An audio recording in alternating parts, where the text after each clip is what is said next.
Welcome, welcome, welcome to the WeWork Creator Awards in Austin. Yay! This is your masterclass sessions. I'm your host, Tiffany Harden, this evening. So we have two really great, incredible conversations coming up for you. One is going to happen in a few minutes. The other one is at 6:15. It's featuring Whitney Casey and Tyson Cole. And I just have a couple of housekeeping items for you guys to know. One is, it looks like you guys have already been eating and drinking. Thank you, thank you, thank you. Just remember, before you go back up to the market and the fair, you have to finish your drink here. So as it gets time, just remember, knock it back. The second part is, if you have questions, we have a mic over here for you. So all you have to do is take your Microsoft notebooks, jot your little thoughts down, and when it's time for Q&A after the conversation, just head over to the mic and ask that question. And so let me just tell you a little bit about the first masterclass we have coming up. It's called Social for Good. So I'm really excited for this because this is a really awesome conversation featuring Ruthie Lindsey and Sophia Bush. Ruthie is a speaker and a stylist, and she's been traveling the world sharing her story about choosing to thrive. And she's been encouraging people who may have been in brokenness and pain to push past that and see the beauty and the loveliness and the richness in their lives. Sophia Bush is an activist and an actress, and she dedicates her life to human rights, advancing women worldwide, education access, and is an amazing, amazing woman who actually uses her social networks to activate those audiences to get involved in those causes. Ruthie and Sophia have been friends for years, and you can tell when they get on stage, they have an incredible bond, and they'll be discussing community and connection and building that through using social media for good. So please join me in welcoming Ruthie and Sophia.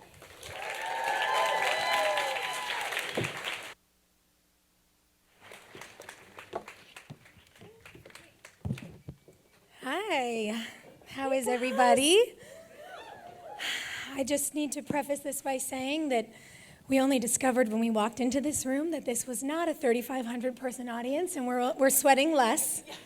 So thanks for being a nice, intimate crowd. Unlike a lot of talks you probably see at a lot of these things, you know, Ruthie and I are not coworkers, we're dear friends. We call each other sisters all the time, which confuses people on the internet. So instead of getting up here and giving you bios, we figured we'd introduce each other.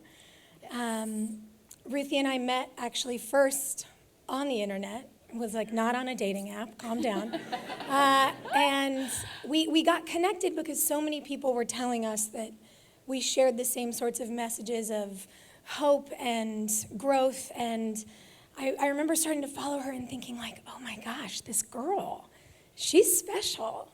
You know, she gets it. And cut to years back when we met in person, I got to know the person that she is. And what you see if you're one of the smart people in this room who follows her is like such a tiny piece of the magnificent heart that she is. She is a giver and a leader, and they call her the mayor of Nashville for a reason. And she's thoughtful and joyous and chooses joy like nobody I have ever seen. We travel together a lot, and, you know, I'll be like camp counseling and like, okay, we have to turn here, and in a half a mile, the road we're looking for is this. And Ruthie's like, oh, sister, oh, look at the sky, look at the plant, look at the tree, look at the dog, look how beautiful it is. And she reminds me to like slow down the soccer momage and appreciate all of the beautiful little things around me. And she teaches me and everybody else in her life. So I'm really honored to be up here speaking with her. Hi guys, what a privilege to be here with y'all, and I am so honored to get to introduce y'all to my sister, Sophia, which we know her as an activist and an amazing actress, but the thing that I cherish, she is first and foremost like a cheerleader and a friend. I'm gonna tell you one example. I had like a million, when they were like, you're gonna introduce Sophia, I'm like, well, this is gonna be so hard because there's so many incredible things. But last fall, I had read Love Warrior by Glennon Doyle Melton. If you haven't read it, it's important. Yes, it's so good.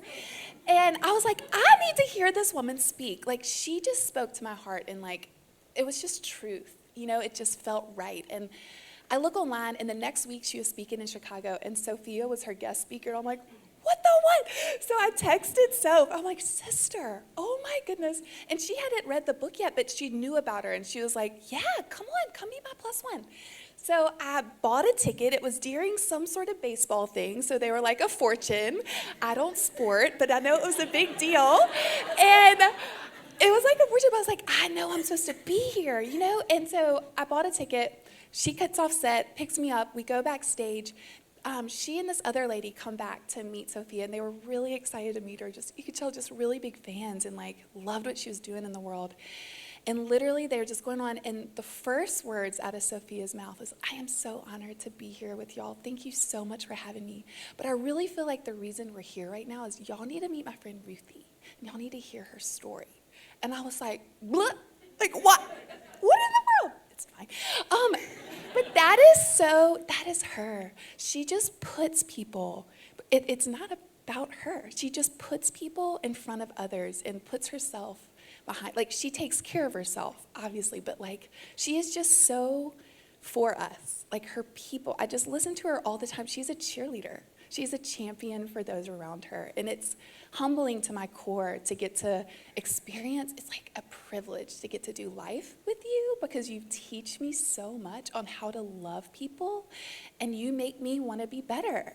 You have given me courage to speak out against things that I felt inside of me, but you stirred it up and gave me the courage to speak out. And I'm so excited for us to get to learn from her today, because I learn from her every time she opens her freaking mouth. Like, I learn. And so, yeah, sister, I love you so much. I love you too. Welcome to our Love Fest. Thanks for coming. This one, I mean, come on about it. Okay, so we should rewind, because yes, we did meet on the internet.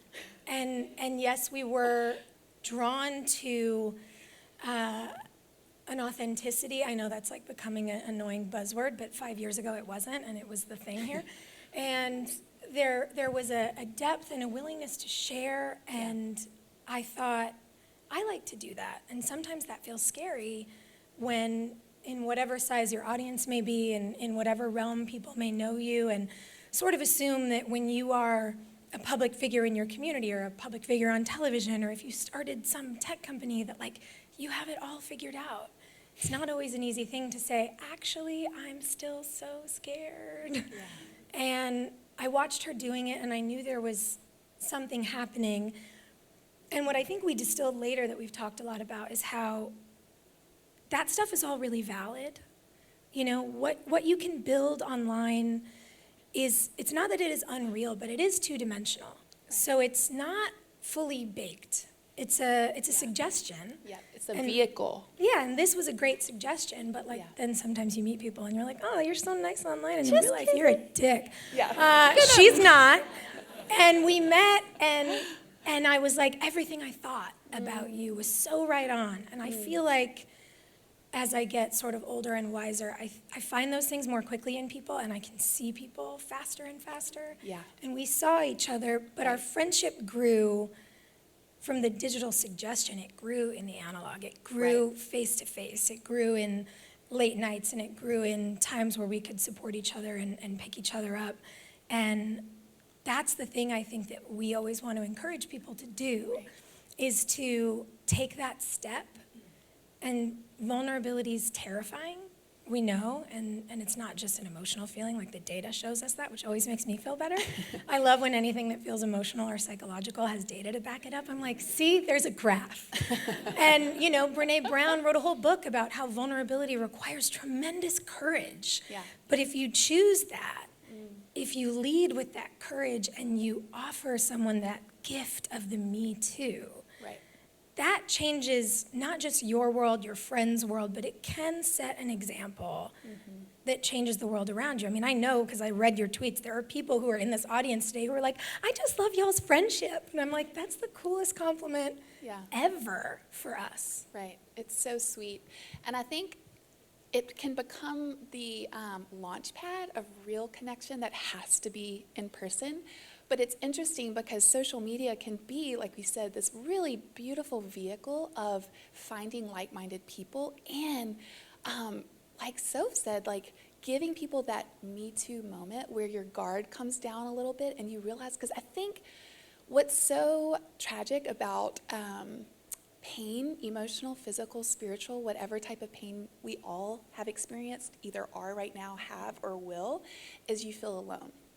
And in this social media world, it's so easy to give the highlight reels and just give pretty photos and give the like, today was the best ever, but you're not seeing how like this morning I was throwing up. And like there's always a both and. And so for me personally, how this even, when it became real to me, like the need to be honest, I, from a car accident and from handling pain really horribly, and I lived in my bed for like 7 years.